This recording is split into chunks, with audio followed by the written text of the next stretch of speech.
A modest beginning in a small southern town in America, nestled deep within the heartland of the American South, lay a small, unassuming town where life moved slow, and the people lived simpler lives. It was the kind of community where everyone knew everyone and everyone's business. In this town lived John Miller, a young man bearing the quiet, stoic demeanor of someone who had learned early on to keep his head down and endure what life dealt him. John was born into a humble, working-class family with little to their name, but plenty of resilience to keep them going. His father, Charlie Miller, was a machinist at the small power plant on the outskirts of town, the type of job that came with a paycheck just big enough to scrape by but left no room for luxuries or unexpected expenses. His mother, Mary Ann Miller, was the cornerstone of the family. She was resourceful and unyieldingly hard-working, a woman who had sacrificed every ounce of her dreams to keep the family afloat. John was the youngest of 4 children, arriving at a time when the Miller household was already stretched thin. His siblings, 2 older brothers and 1 sister, took various odd jobs to pitch in, but they were still only kids themselves and didn't have much to offer. By the time John was 5, tragedy struck the family when Charlie fell ill with pneumonia. The lack of health insurance meant that the Millers couldn't afford the proper care that might have saved him. Charlie passed away in the dead of winter, leaving a void in the family both emotionally and financially. Mary Ann, widowed at just 36, was left to shoulder the burden of raising 4 children completely on her own. Despite the somber cloud of poverty that hung over their modest 2-bedroom house, the Miller family was held together by Mary Ann's fierce determination. She was a devout Christian, and it was her faith and sense of duty to her children that kept her going, even when neighbors whispered behind her back about how she let her boys roam wild, or how one of her girls had torn, hand-me-down dresses that didn't quite fit right. John, even as a young boy, had a knack for helping out wherever he could. While other kids in town spent long, sunny afternoons swimming in the nearby creek or playing stickball in empty lots, John was usually stacking firewood, walking a mile to fetch water, or hand-weeding the vegetable garden they relied on to keep food on the table. Those early years shaped him into someone who understood the necessity of hard work, but also someone who learned to look at life through a quiet lens of disappointment.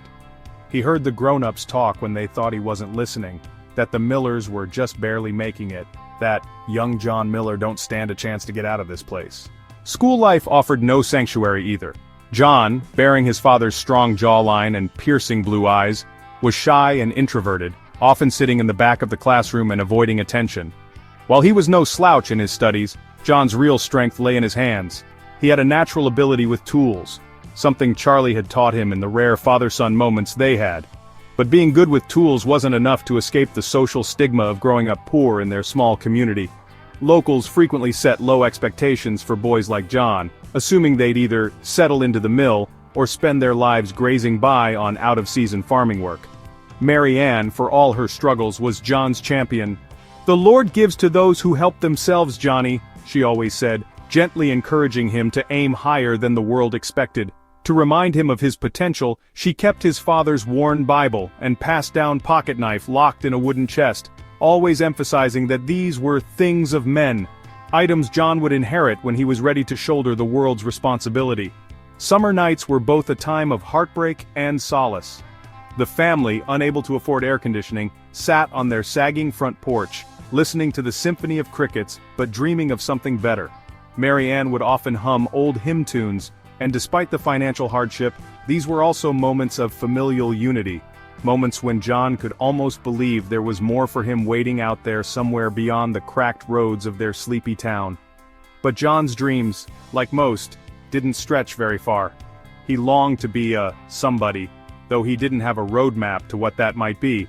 What he did know was that he didn't want to end up like the men on Main Street who passed the time sitting on rusty lawn chairs outside Jameson's general store, swapping tales of regret over spit tobacco.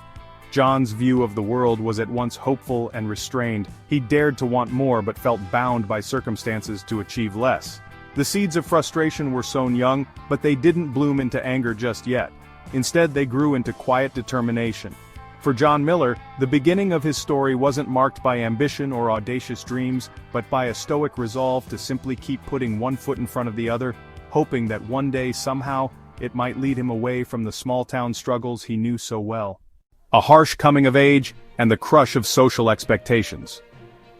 When John Miller turned 18, life in the small southern town seemed to offer him little in the way of opportunity. The town was locked in the rhythm of routine, where progress felt like a rumor rather than a reality. For a boy like John, born poor and raised without the privilege of connections or a well-funded education, the paths forward seemed predetermined.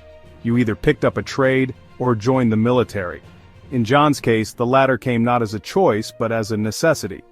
John had barely made it through high school, not because he lacked the intelligence but because staying awake in class became harder when you had chores waiting before the sun rose. He worked part-time repairing old tractors and lawnmowers for a store on the edge of town, but the pay was pitiful, barely enough to help his mother keep milk on the table. The day he graduated, his brother offered him a handshake and a grim piece of advice. "You got two options," he said. "Stay here and rot like the rest of us, or get out and gamble with what's left out there." It wasn't much of a pep talk, but it was enough for John to pack what little he had and visit the local Army recruitment office the very next week. Boot camp was no picnic, but strangely, John found a taste of belonging he'd never experienced before.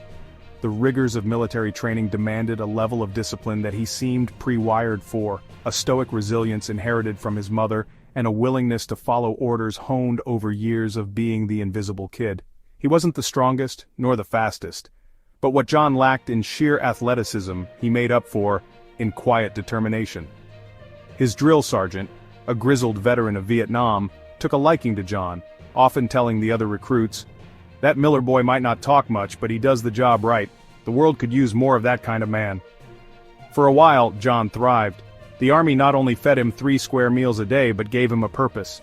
However, the truth about service was far from the hero's tale that military ads painted.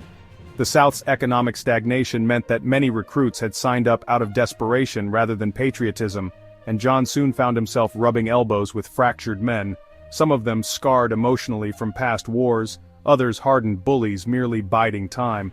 The camaraderie he had hoped for was often replaced by harsh hazing and mockery over his small-town ways, especially when the other recruits ribbed him about his drawling accent or the hole-patched jeans he brought to basic training. "Hey, hayseed, how'd you even make it out of Hicksville?" one guy taunted in the barracks one night. "Do y'all ride tractors to school out there?" another jeered, flicking bunk crumbs in John's direction. John kept his head down but felt the sting of their words late at night. He couldn't help but wonder if they were right. If someday he'd be sent back to his crumbling hometown with nothing but failure and a paycheck for serving someone else's idea of freedom. By the time his first 3 years of service passed, John had survived unscathed, but his dreams of escaping poverty and his hometown left him disillusioned.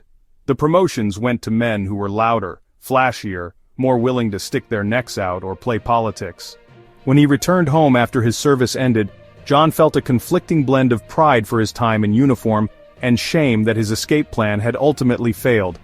The thought of finding stable work back in town gnawed at him constantly. When he finally returned to his small southern town, he discovered that much of it remained unchanged, like a photograph left to yellow with age.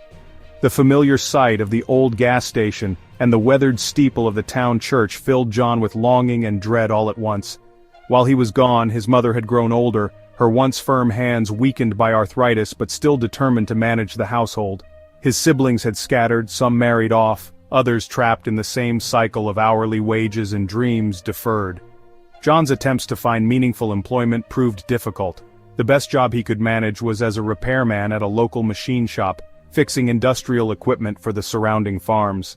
It wasn't glamorous, but it paid just enough to keep him afloat. The military had taught him how to work with precision, and his skill with tools became his greatest asset. Still, that sense of potential, the idea that he could escape the confines of what society expected from a born and bred small-town boy, hung heavy in his mind. Around town, old acquaintances treated him differently, now that he had a few years of military service under his belt. The more successful ones avoided meeting his gaze, while others offered him half-hearted congratulations mixed with thinly veiled pity. "I heard the Army'll make a man out of you," an old high school teacher told him one afternoon while shopping at the local general store. "Guess it didn't work out for you to stay longer, huh?" John forced a smile and gripped his grocery bag tighter. Conversations like these were becoming constants in his post-Army life. Social pressures from the tight-knit community began to build as well. In a town like theirs, where reputations preceded everyone, John found himself under scrutiny from neighbors and churchgoers alike. "When's John gonna settle down?" people would whisper at Sunday service. "He ain't got a wife or kids yet. Must be something wrong with the boy." The judgment, subtle but cutting, filled John with resentment. He hadn't even had time to dream beyond survival, yet the town seemed to insist on reminding him of his failures to meet traditional expectations. Worse still, every potential job or promotion felt like a losing game. Rejection letters were handed out by people who still saw him as that Miller boy, someone not destined for anything beyond greasy overalls and an old toolbox. Each no chipped away at his confidence. What stung the most wasn't their lack of belief in him, it was his growing belief that they were right. As the years dragged on, John began to embody his own worst fears. The quiet boy who once dared to dream of something greater was now a stoic, tired man trapped in the very life he'd tried so hard to escape. And even on the best of days, as he fixed one more outdated motor or tightened another rusted bolt, the bitter thought lingered. Maybe this was all there was for someone like him. A marriage of tolerance, and the seeds of tragedy, ***. By the time John Miller returned to his small southern town after completing his military service, there was an unspoken understanding in the community. It was time for him to settle down. Everyone seemed to have an opinion about his life. Friends from church would offer kind but pointed remarks like, "You know, John, there's this girl at the florist shop who'd make a fine wife," or, "It's about time you built a family of your own." The pressure wasn't overt, but it was constant, and when you lived in a close-knit, gossip-filled town, expectations weren't easy to escape. That was when Sarah entered his life. Sarah was a schoolteacher, sharp-minded, confident, with a spark in her smile that made her stand out among the quieter women in town. She was no Southern belle who sat back demurely, waiting to be courted. Sarah was ambitious, outspoken, and sometimes intimidating to the men of the community. But to John, who had spent years fading into the background, her lively energy seemed like something he needed, something he could tether himself to, as he tried to rebuild his directionless life. Their courtship wasn't exactly romantic by big city standards. Movie nights at the dusty local theater, dinners at the diner with chipped melamine plates. They didn't have much money or any particular chemistry, but they made it work. To Sarah, John represented a stable foundation, someone quiet, predictable, and, with his army background, reliable. To John, Sarah was a chance to step into the world of the somebodies, a woman who might elevate him above the reputation of being the Miller boy who'd never go far. Much of the town viewed the match as an uneven pairing. Most saw Sarah as the one with the upper hand, a spirited woman marrying a quiet, unremarkable man. "She'll whip him into shape real quick," John overheard someone say at the hardware store one morning. By the time their engagement was announced, it felt less like a love story, and more like an inevitable arrangement. For John, it was a win to land someone like Sarah. For Sarah, it was a practical step forward in her life. The wedding was modest, held in the town's Baptist church one Sunday afternoon. The pews were filled with Sarah's family, all firmly middle class, educated, and rooted in the community. John's side looked meager in comparison, just his aging mother and a handful of neighbors who had come out of politeness rather than a close connection. Sarah's parents weren't thrilled about the union but didn't openly oppose it, assuming John would rise to meet their daughter's ambitions. If he didn't, well, they had ways of exerting their influence. From the very first days of their marriage, cracks began to show. It wasn't anything dramatic at first, just small moments of Sarah's sharp tongue and John's tendency to retreat into silence. "John, did you forget to take the trash out again?" she'd say with a sigh, standing in the tiny kitchen of their rented house. "It's not that hard, you know." He'd mumble an apology and shuffle outside, his shoulders slightly hunched.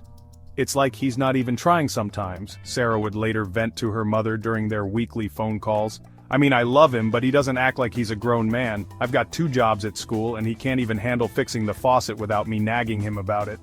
The criticisms didn't stop with household matters. Sarah, sharp-eyed and quick to spot flaws, began to focus on John's quiet demeanor and lack of ambition.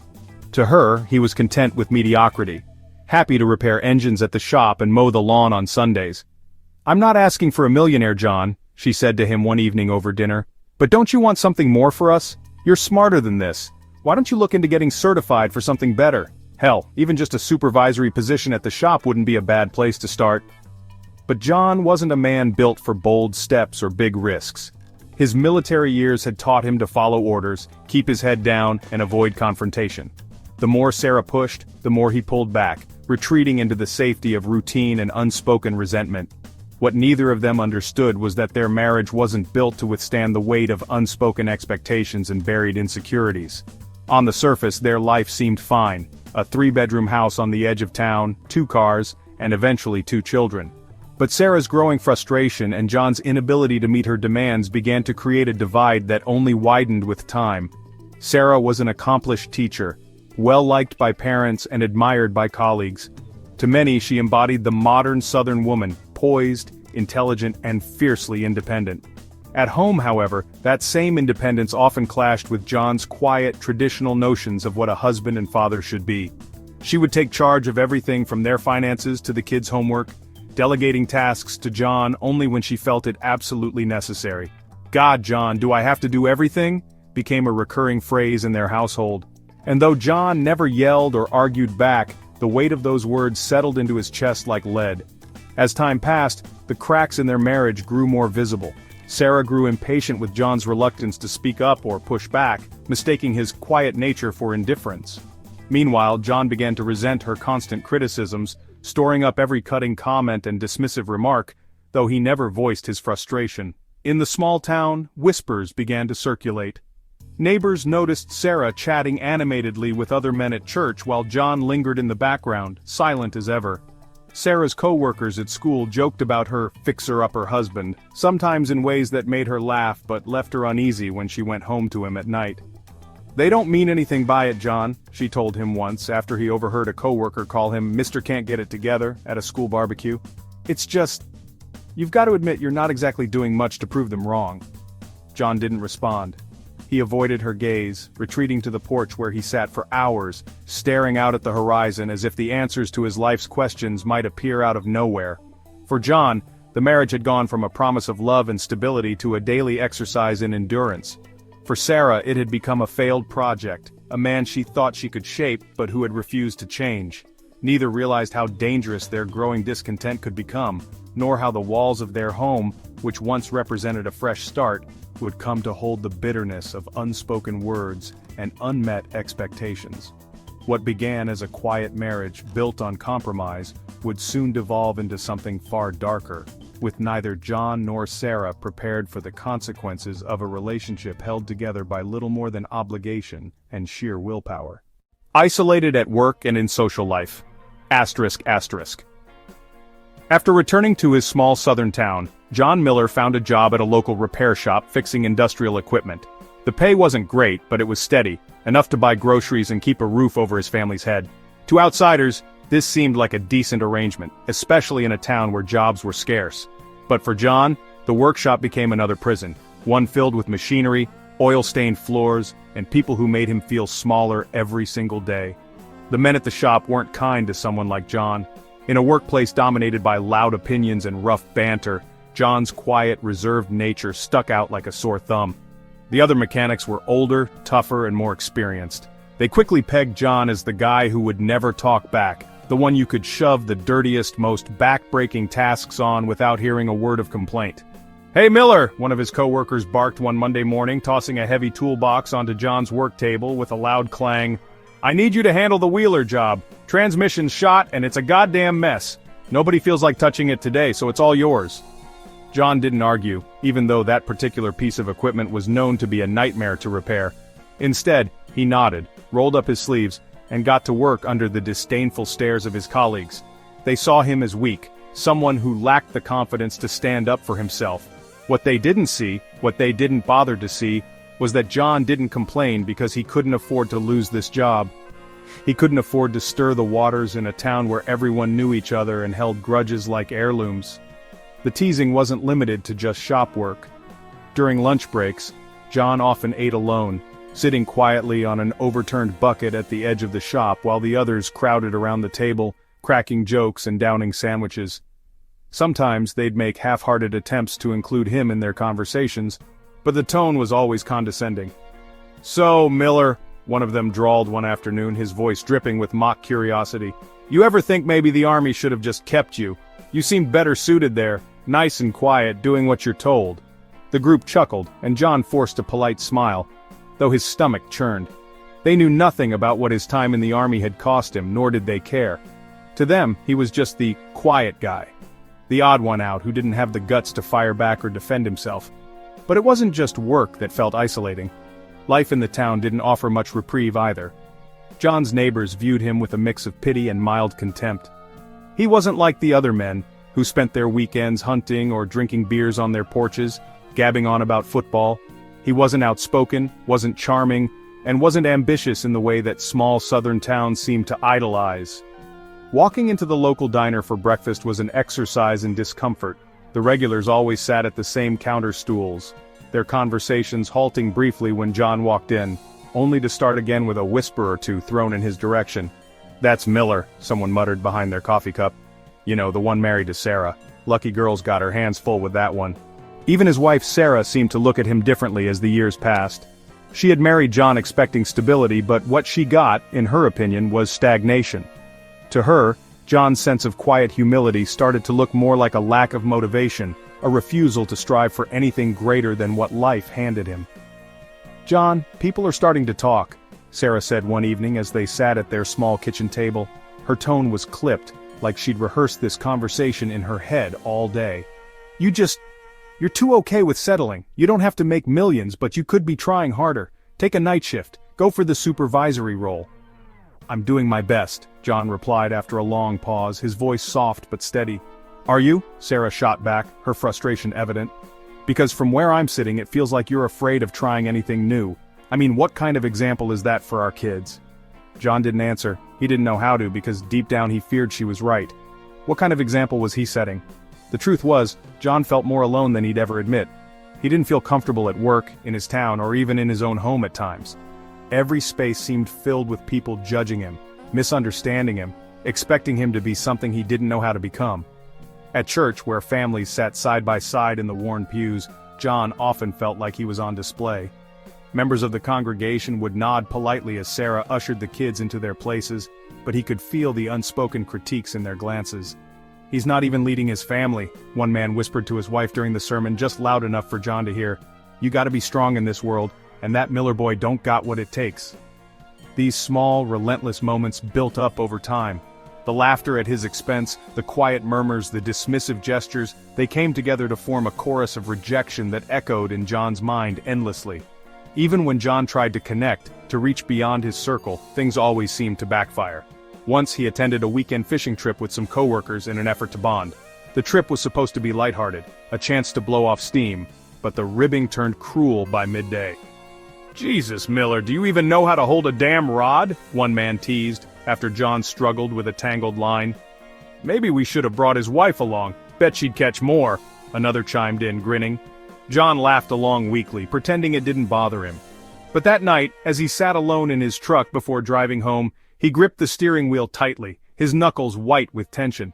He wondered, not for the first time, if he was simply destined to exist like this, adrift, disconnected, and unnoticed except when someone needed to belittle him.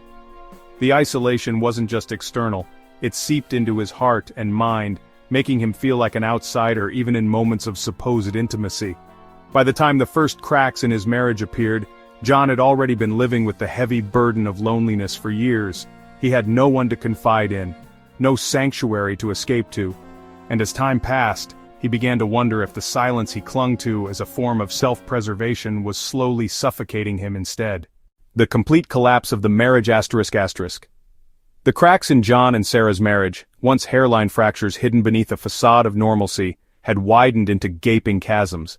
What little love or affection once existed between them had been eroded by years of cutting words, unmet expectations, and crushing silence. If their life together had begun as an uneasy compromise, it devolved over time into an enduring war of attrition, two people locked in a stalemate of disappointment, resentment, and unspoken pain. It didn't happen overnight. From the outside, their life seemed perfectly ordinary. They lived in a modest home on the edge of town, attended church as a family every Sunday, and raised their two children with what appeared to be a sense of quiet stability. But inside the walls of their house, things were far from stable. Sarah had grown tired of John's inability, or unwillingness, to meet her expectations. She carried the household on her back, shouldering the bulk of responsibility for managing their finances, their children's school activities, and even their future. While she demanded progress, John seemed content to sit back and let life happen to him, refusing or perhaps incapable to strive for anything greater than mere survival. "You're so passive," Sarah hissed one night after the children had gone to bed. "Do you even care about us at all, John? Or is this just it for you? Coming home to sit in that damn chair and watch the news every night, that's all you are, isn't it? A chair and a paycheck?" John stirred the ice in his glass of sweet tea, refusing to look at her. He wanted to defend himself, to explain how hard it was to work all day at a job where he felt unseen and disrespected, how defeated he'd felt since leaving the military, but the words never came out. They never did. Instead he muttered, "I'm doing the best I can." Sarah scoffed, throwing her dish rag onto the counter. "No, you're not, John. This isn't your best. This isn't even close. You're coasting, and it's not enough. Not for me, not for these kids." The fight ended the way all their fights did, with Sarah storming off, slamming a door behind her, and John retreating into the dull safety of his self-imposed silence. Whether it happened in the kitchen, the bedroom, or the car, the arguments always came full circle, Sarah venting her frustrations while John absorbed them without a word, sinking deeper into his internal world where no one could reach him. As the years passed, Sarah's sharp words cut deeper. She began to view John not just as complacent, but as a failure. He hadn't become the man she imagined when they married. There was no upward trajectory, no ambition, no drive to make their lives better. She was angry, yes, but beneath the anger was disappointment, a grief for the life she thought she would have and the husband she thought she married. "I'm done enabling you," she said one evening, standing in the doorway of their dimly lit bedroom, her voice low but trembling with rage. "You've turned passivity into an art form, John, and I'm done subsidizing your lack of effort." John, sitting on the edge of the bed and staring at his boots, sighed deeply. He didn't have the strength to argue, didn't have the words to make her see the weight he carried every day. So, he said nothing. That silence enraged Sarah even further. "God, you're pathetic!" The words escaped her mouth before she had a chance to pull them back. She saw the way his shoulders sagged, the way he seemed to crumble under the weight of her harshness, but she didn't apologize. She was too tired, too frustrated to care if she'd hurt him. Meanwhile, John's resentment simmered quietly in the background. He hated her for the things she said, hated himself for never standing up to her. Every day felt like another failure piled on top of an already suffocating weight. He hated the house they shared, the town they lived in, the sound of her voice when she criticized him, and worse, the nights she said nothing at all. Silence had become almost more unbearable than the fights. The children, though young, weren't blind to the tension. They saw the way their mother snapped at their father, the way their father's face turned to stone whenever Sarah began one of her tirades. At first, Sarah tried to shield the kids from the worst of it, but as time wore on, she stopped trying. Yelling in the kitchen while the kids watched cartoons in the living room had become almost routine. One night, after a particularly heated fight, Sarah dropped the one bomb she had been holding on to for years. It wasn't planned. It wasn't calculated. It spilled out in a moment of unfiltered anger, something she wanted to hurt him with. "You know what, John?" she spat across the table. "You're not even much of a father. Not to me, not to this family. And you know why? Because this family wasn't even all your damn responsibility to begin with." The words lingered in the air like a grenade waiting to explode. It took John a moment to process what she was really saying, but when he did, his stomach tightened and his hands clenched into fists. His voice, usually so quiet you had to strain to hear him, broke through the silence. "What did you just say?" Sarah crossed her arms, her gaze sharp and almost defiant. "You heard me. You think you're doing such a great job as a husband and a dad? You're not, because they're not even—" She stopped, realizing too late that she'd gone too far, but it was too late. The damage had already been done. John stood motionless for a long moment, his face unreadable. He couldn't even feel anger, not yet. What he felt was something deeper than rage, a hollow, devastating betrayal. It was as though the foundation of his entire life had been ripped out from beneath him. "I gave you everything I had," he finally said, his voice cold and steady. "Everything, every damn thing I had to give, and it was never enough for you." "It's not just about me," Sarah shot back, though her voice had softened. There was a flicker of regret in her eyes, but John was too far gone to notice. "You should have done better, John. You should have been better. For them, for yourself, for all of us." John didn't respond this time. He turned and walked out the door, leaving Sarah standing there, unsure if she felt victorious or completely broken. By the time John returned hours later, the house was dark, save for the faint glow of a nightlight in the hallway. He sat down on the porch steps, looking out into the stillness of the empty street. Somewhere deep inside him, something had cracked. Someone had given up. A part of himself that had believed he could salvage what remained of his broken marriage. In that moment, John Miller wasn't angry anymore. He was something worse. He was empty. The moment of losing control and unspeakable violence. Anything sulk asterisk because what? Life didn't gift you the things you wanted? Grow up. You're pathetic. You've always been pathetic. There was something inside of John that snapped. It wasn't loud or dramatic. It wasn't even something he fully registered happening. It was like the slow turning of a key, unlocking a door to a part of him he didn't know existed. "You want me to grow up?"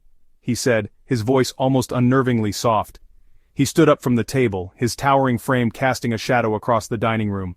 There was no hesitation, no second guessing. Whatever needed to happen next was already written in the deepest, most broken parts of his soul.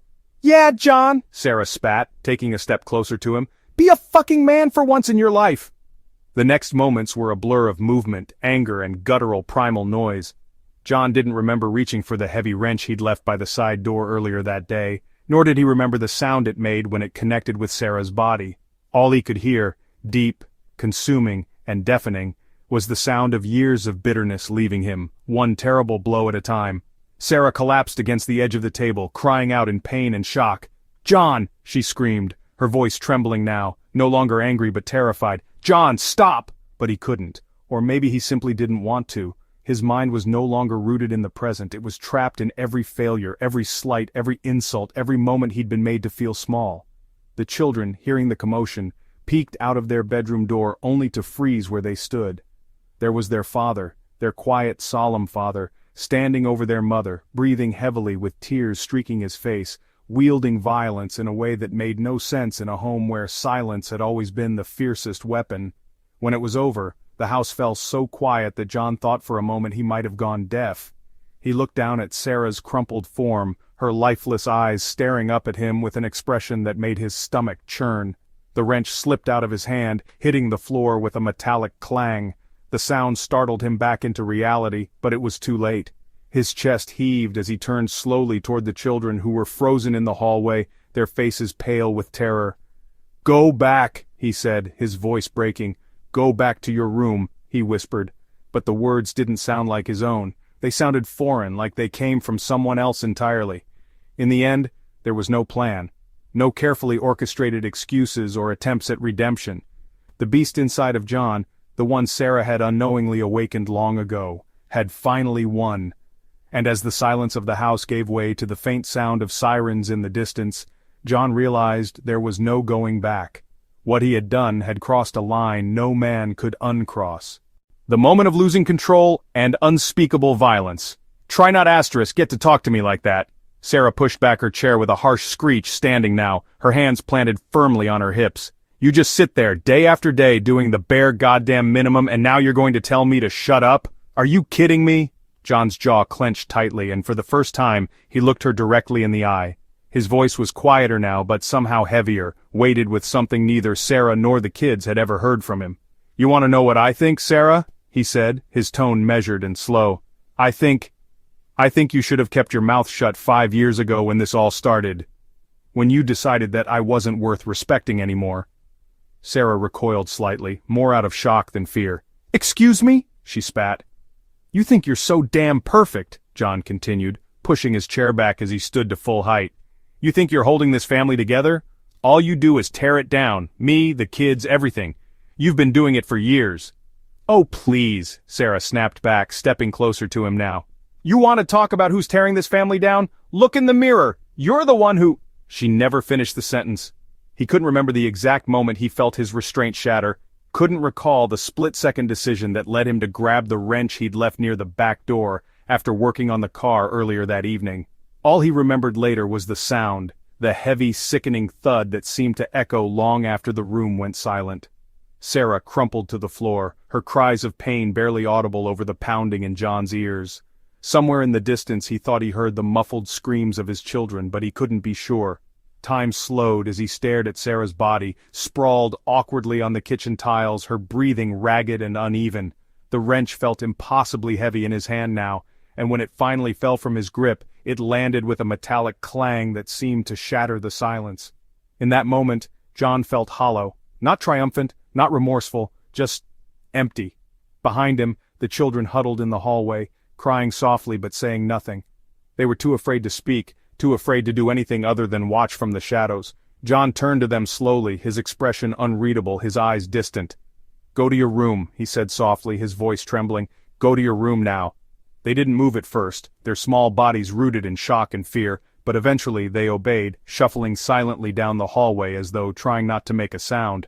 By the time John heard the faint wail of approaching sirens in the distance, he was still standing in the same spot, motionless, staring down at Sarah, surrounded by a mess he knew he could never clean up. The town's shocking massacre. The first shot, the co-workers. The fallout, the aftermath. Asterisk, asterisk.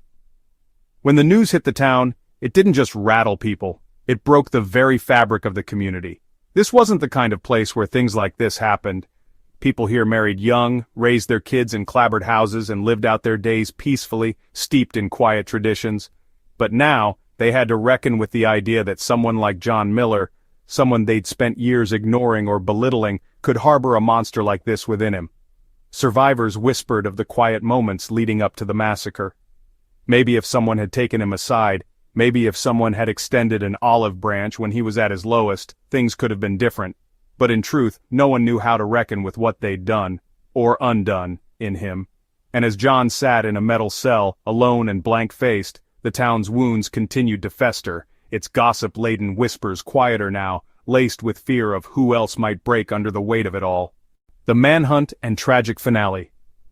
The search begins, the community in fear. The standoff. The aftermath, asterisk, asterisk. The announcement of John Miller's death swept across the town like a cold, suffocating wave. For some, it was a relief, an ending to the nightmare that had gripped their quiet lives. But for others, it left behind a hollow ache, a sense of confusion and guilt that whispered, "Could we have done something to stop this?" In the weeks that followed, the funerals came one after another, their somber processions winding through the town's narrow streets. The local paper released story after story about the victims, about the tragedy of good lives snuffed out too soon by a man they'd once known so well, and John's name became a ghost, spoken only in hushed tones if at all. To many, he was a monster. To a select few, he was a warning, and to his children, he became a shadow of questions that would linger over their lives for years to come. In the small southern town where nothing extraordinary was ever supposed to happen, the scars of that night would never fully heal. The trial and final sentence, the trial's first day, setting the scene. The evidence piles on John's own words, asterisk, asterisk. The most haunting moment of the trial came when John was finally asked to testify. Taking the stand, he shuffled slightly in his seat, his chained wrists clinking together as he adjusted the microphone. His lawyer whispered quietly in his ear, but John simply raised his palm in acknowledgement and looked out at the eyes staring back at him, each pair filled with pain, anger, or disbelief. "Do you have anything to say for yourself, Mr. Miller?" Marianne's voice cut bluntly through the room. "Yes," John said. His voice wasn't strong, it was hoarse, like a man coming out of a long night of shouting only to find that no one had listened. "I never wanted it to be this way. I didn't wake up planning to hurt anyone," he began, pausing for a moment before continuing. "But everything had been piling on for years. All the whispers, all the jokes, everything she said." He didn't flinch at the audible gasps and stifled outrage cutting through the once silent room, but his breathing quickened. "I wasn't trying to destroy the world," he continued, his lips trembling. "I just wanted to destroy the part of it that destroyed me." That single line would be quoted in papers, editorialized, and condemned by reporters and psychologists alike for decades to come. The verdict was unanimous. The jury spent less than 2 hours deliberating before returning with their decision. Guilty on all 10 counts of murder. It was no surprise to anyone when the judge pronounced the sentence, death by lethal injection. The sentence did little to calm the victims' families. Tears filled their eyes, but there was no sense of relief. Justice couldn't bring back those they'd lost. For John's mother, sitting quietly in the back of the courtroom with a tissue pressed to her lips, the words were both devastating and inevitable. When she visited him one last time in prison, she asked him if he was afraid. He shook his head slowly and whispered, "No, Mama, I've been dead for a long time, this is just catching up with me." John Miller's trial became a story told in criminology classes, psychology seminars, and moral debates across the nation.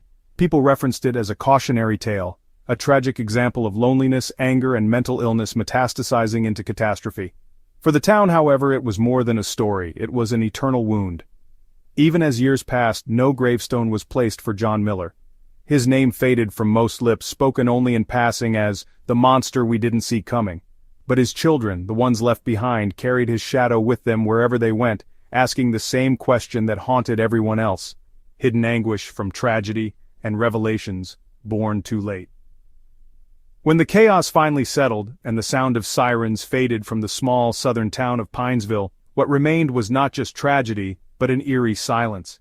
It was the silence of unanswered questions, the gnawing moments when people revisited the choices they had made, the things they said and didn't say, the times they looked away. As details of John Miller's violent end surfaced, the townsfolk were forced to confront the uncomfortable truth. This wasn't just about a man who broke. It was about the cracks in the community that let him fall through. Whispers of regret. The days after the massacre became a blur of funerals, whispered condolences, and awkward exchanges in grocery store parking lots. For the first time, neighbors who had once freely judged John and Sarah's marriage now avoided one another's gaze. To outward observers, small towns are often idealized as tight-knit communities, places where everyone knows everyone, where shared values are ingrained like the cracks on a weathered church steeple. But in the case of John Miller, their closeness became a blade that cut both ways. It started with the people who knew him best, or thought they did. His co-workers at the repair shop recalled how he would arrive early every morning, brown bags slung over his shoulder, ready to work without complaint. But now, those same men who had laughed at his quiet demeanor sat in their trucks with cigarette smoke curling around their heads, wondering if their teasing had gone too far. "I used to call him Silent John," one of his co-workers admitted in hushed tones to the local paper. "Figured it was harmless, you know? Just some friendly ribbing between guys. Never thought he was holding on to that." His voice cracked as he trailed off, the weight of his words settling like lead in the air. Even Russ's widow, just weeks after her husband had been shot in the very store he'd built from the ground up, couldn't help but question the interactions her spouse had had with John. "I can remember times Russ would say things," she murmured, "offhanded little comments like, 'Poor Sarah, stuck with him.'" She lowered her tear-streaked face into a tissue. "I don't know, maybe we were all wrong about him in ways we couldn't see. The silent weight of a lifetime." The deeper wounds came from those closer to John, people who should have known him beyond the surface impressions he left behind. His mother, Mary Ann Miller, a frail woman in her late 60s, became the quiet focal point of public pity. She had attended every day of her son's trial, sitting with her hands folded tightly over the Bible John's father had once owned, a Bible she gave him when he was old enough to understand that life wouldn't be fair. "He never told me how bad it got," she said softly to a reporter brave enough to knock on her door weeks later. Her modest home, once filled with the warmth of her family, had become cold and barren, nearly mirroring the family dynamics she could no longer ignore. "Maybe he thought I couldn't handle it. Maybe I didn't ask the right questions." Mary Ann held tight to memories of John's early life, back when he was a boy who loved to fix things. He would shadow his father in the garage, taking apart radios and piecing them back together. She spoke fondly of his patience, his uncanny ability to make broken things whole again, as though the world's seams could always be mended, until they couldn't. "He was a quiet boy," she continued in a voice barely above a whisper. "But that wasn't a bad thing back then, or at least we didn't think so." Her teary eyes turned toward a photo on the mantel, a dusty frame holding an image of John as a young man in his army uniform. "I thought the war might bring something good out in him. He didn't talk much after coming home, but I thought that was normal. I didn't know it was because he was hurting. A town's quiet guilt." The tragedy didn't just bury 10 residents of Pinesville, it unearthed something sinister about how people interacted in their quiet little town. John Miller's outburst of violence lay bare years of isolation and unspoken grievances. And while John alone bore the burden of his crimes, the community began to examine their own complicity in creating the conditions for such a breakdown. In the weeks that followed the trial, church sermons turned somber, no longer focusing on broad biblical themes, but instead digging into the fractures within their congregation. "How do we love thy neighbor?" asked Pastor Will Jenkins one Sunday morning. His voice trembled from the pulpit, where he had spent years preaching about grace and understanding, never imagining that such a horrifying example of their absence would strike his flock. When did we start caring more about appearances than about understanding one another? At potlucks and PTA meetings, whispers grew louder, though not in the typical gossip-filled manner. It wasn't about casting blame this time, it was about confronting their shared experiences with John and whether they'd failed him in ways subtle but no less damaging. There was the schoolteacher who remembered John as a child drawing quietly in the back corner of her first-grade classroom. "I used to think he was just a dreamy little boy all stuck in his head," she admitted to a reporter. "But, looking back on it now, maybe I should have asked him why." The mechanic at the shop confessed hesitantly over drinks. "We thought making fun of him was harmless, you know? That's just how we make the days go by. But those jokes, we didn't realize how much he was carrying before he ever sat at that desk." And the women from Sarah's social circle, who had seen her sharpness toward John on countless occasions but had chosen not to intervene, now grieved in ways laced with guilt. "She could be so hard on him," said one friend. "We would joke about it even, how he just got quieter every year. None of us thought this could happen." Lessons left scarred. The story of John Miller became a cautionary tale, an allegory passed down with varying levels of honesty depending on who told it. For criminologists, it was called a case of unchecked mental turmoil, compounded by years of subtle emotional abuse. For psychologists, it underscored the dangers of ignoring quiet suffering in a culture that equates silence with strength. But for Pinesville, John wasn't a case study or an archetype, he was one of them. Residents became hesitant to make eye contact with their neighbors in the months that followed, not out of distrust but because the weight of unspoken words now felt heavier. Perhaps the most devastating morning came from John's children. Both young and small, they had been mostly shielded from details of the tragedy by the adults around them. But as the years passed, as they grew up with whispers following them wherever they went, they couldn't dodge one harsh truth. They were the legacy of John Miller, a man who had once been their gentle, soft-spoken father. A final reflection. Looking back, the town of Pinesville could only wish it had recognized John Miller's breaking point before it was too late. But in the wake of such violence, the community found small ways to rebuild. Acts of kindness extended just a little further, silences filled with prayers instead of judgment. Through their grief, guilt, and quiet conversations, the people of Pinesville finally realized one terrible, irrevocable truth. You never truly know how heavy someone else's world is until it collapses. The weight of society and lessons from the case. The story of John Miller is no longer just a tale of a man who broke under pressure. It's not just about a tragic moment of violence or the painful loss of 10 lives. It's about the weight a society places on people and the unseen burdens they carry until they're unable to anymore. For many in the small southern town of Pinesville, the aftermath of John's crimes forced a reckoning, not just with him, but with themselves. There was a collective realization, harsh and inescapable, that while John Miller pulled the trigger, the cracks in the social fabric of their town had helped load the gun. The invisible expectations of small-town life in Pinesville was predictable, monotonous even. The town was the kind of place where everybody knew your name, your family, your business, and your mistakes. It wasn't a bad town. It was a place of Sunday church services, backyard barbecues, and neighborly hellos across squeaky picket fences. But under that friendly surface was an undercurrent of judgment, an unspoken pressure to conform to the roles society assigned you. For men like John, those roles were clear: provider, breadwinner, handyman, stoic guardian of the household. In a town like Pinesville, men weren't supposed to show weakness. Struggles with mental health, lingering trauma from military service, or quiet frustrations with life weren't things you discussed. You sucked it up, finished the job, and never said a word. For years, John had tried to walk that line, keeping his head down, doing what needed to be done, but the weight of those expectations became heavier with each passing day, especially when the whispers started. "Poor Sarah," people would say behind his back. "That Miller boy, he's got no ambition, he's just there."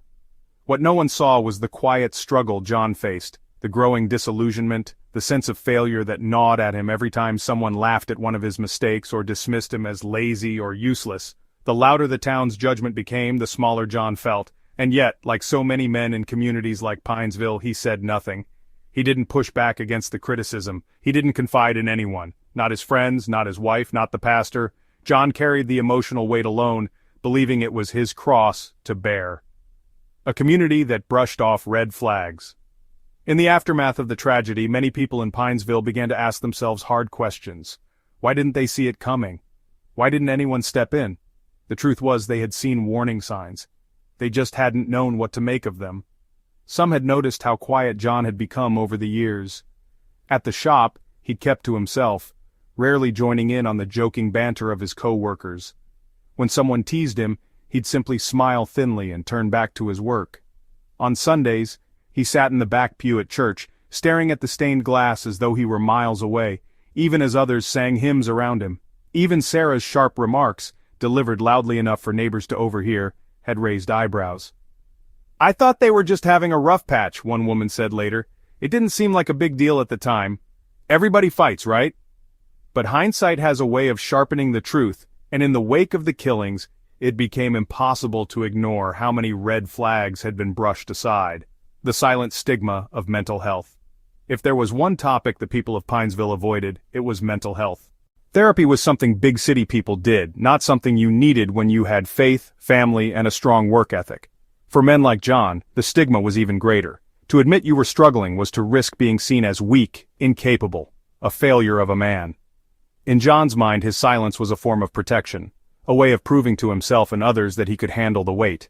But in reality, that silence was a slow-acting poison, isolating him further with each passing year.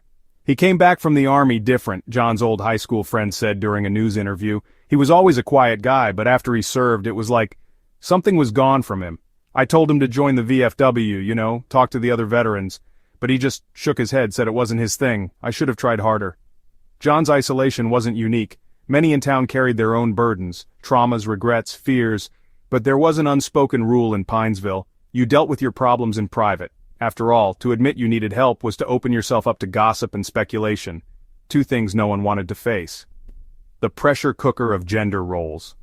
The tragedy also brought to light the unyielding pressure of traditional gender expectations in the town. Men like John were expected to provide, to protect, to work hard without complaint, and when they fell short, even slightly, they were ridiculed or dismissed. Women, too, were weighed down by societal standards. Sarah had her own pressures to contend with, balancing her work as a teacher, raising 2 children, and maintaining the image of a perfect Southern wife. Her frustrations with John, his quiet nature, his reluctance to push for a better job, were likely rooted in her own fears. Fears that they would never escape their small-town life, never be more than what the community expected of them. But instead of addressing their struggles together, John and Sarah became locked in a cycle of resentment and unmet expectations, each feeling like the other wasn't doing enough. Lessons learned too late. In the weeks and months after the massacre, Pinesville began to grapple with the deeper lessons of John Miller's story. It wasn't just about one man's mental breakdown or a struggling marriage. It was about the way communities like theirs inadvertently create conditions for tragedy to unfold. Church leaders began speaking openly about mental health, urging their congregations to treat it as seriously as physical health. The local library started hosting seminars on recognizing the signs of emotional distress. Even the older men at the repair shop, the ones who had spent years ribbing each other to pass the time, began to rethink their words. "Maybe it's not so harmless," said one of John's former co-workers, staring out at the empty parking lot. "Maybe the things we say, maybe they matter more than we think." For John's mother, the lessons carried a more personal weight. "I wish I had told him it was okay to not be okay," she said in an interview. "I wish I'd told him he didn't have to carry everything alone." Rebuilding with empathy. The wounds John Miller left behind weren't just physical. They were emotional, societal, deeply rooted in the ways people treat one another. Pinesville couldn't undo the tragedy, but slowly the community began to rebuild itself with small acts of kindness and understanding. At the local diner, the waitress now asked her regulars, "How are you really doing?" The local high school added lessons on emotional intelligence to its curriculum. And at church, rather than whispering about their neighbors' struggles, people began saying, "How can I help?" A final reflection. The lessons from John Miller's case weren't easy to swallow. They forced the community to confront its own shortcomings, its own failures, to see the pain hidden in plain sight. But in the end, those lessons carried a simple, enduring truth. Sometimes the difference between breaking and holding on is a single kind word.